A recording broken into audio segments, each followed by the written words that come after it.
Hello friends, আপনারা সবাই কেমন আছেন? আশা করি আপনারা সবাই ভালো আছেন।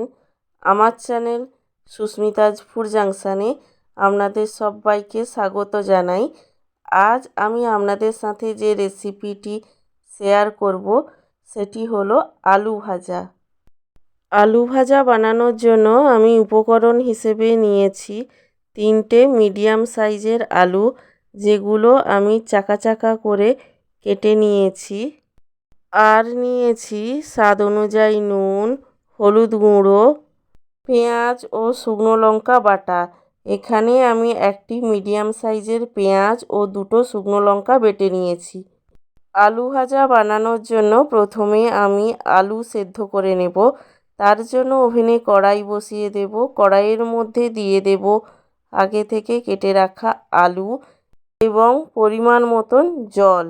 জল দেওয়ার পর আমি এর মধ্যে দিয়ে দেব স্বাদ অনুযায়ী নুন এবং হলুদ গুঁড়ো।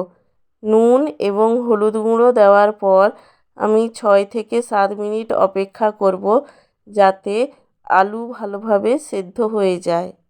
6 থেকে 7 মিনিট পর আলু ভালোভাবে সেদ্ধ হয়ে গেলে একটি পাত্রে আমি নামিয়ে নেব।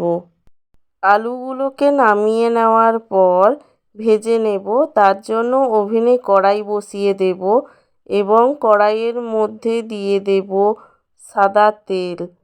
তেল ভালোভাবে গরম হয়ে ধোঁয়া উঠতে শুরু করলে আমি একটা একটা করে আলুগুলোকে তেলের মধ্যে দিয়ে দেব। তেলের মধ্যে আলুগুলোকে দেওয়ার পর আমি আলুগুলোর 2 পিঠ লাল লাল করে ভেজে নেব।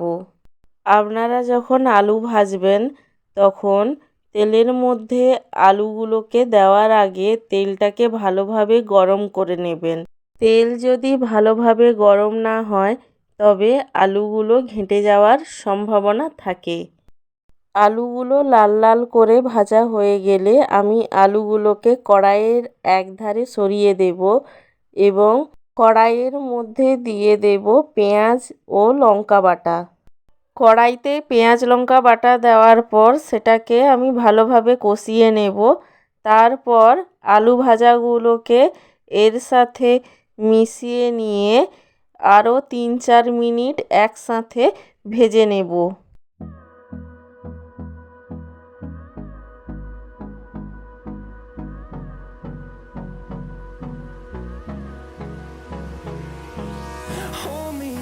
Till I get up, time is barely on our side.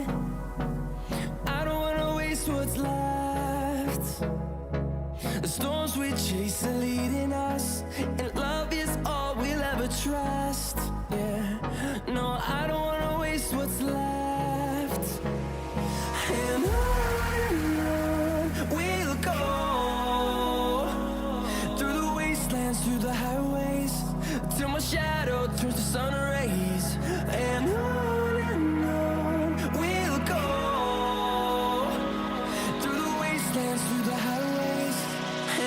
3 থেকে 4 মিনিট আলুগুলোকে ভালোভাবে ভেজে নেওয়ার পর আমি আলুগুলোকে নামিয়ে নেব এবং গরম গরম পরিবেশন করব। আপনারা এইভাবে আলু ভেজে খেয়ে দেখবেন, খুবই ভালো লাগবে। যদি এই রেসিপিটি আপনাদের ভালো লাগে তবে আমার চ্যানেলটিকে সাবস্ক্রাইব করে পাশে থাকবেন এবং লাইক কমেন্ট শেয়ার করতে একদমই ভুলবেন না। আর ভিডিওটি দেখার জন্য আপনাকে জানাই অসংখ্য ধন্যবাদ।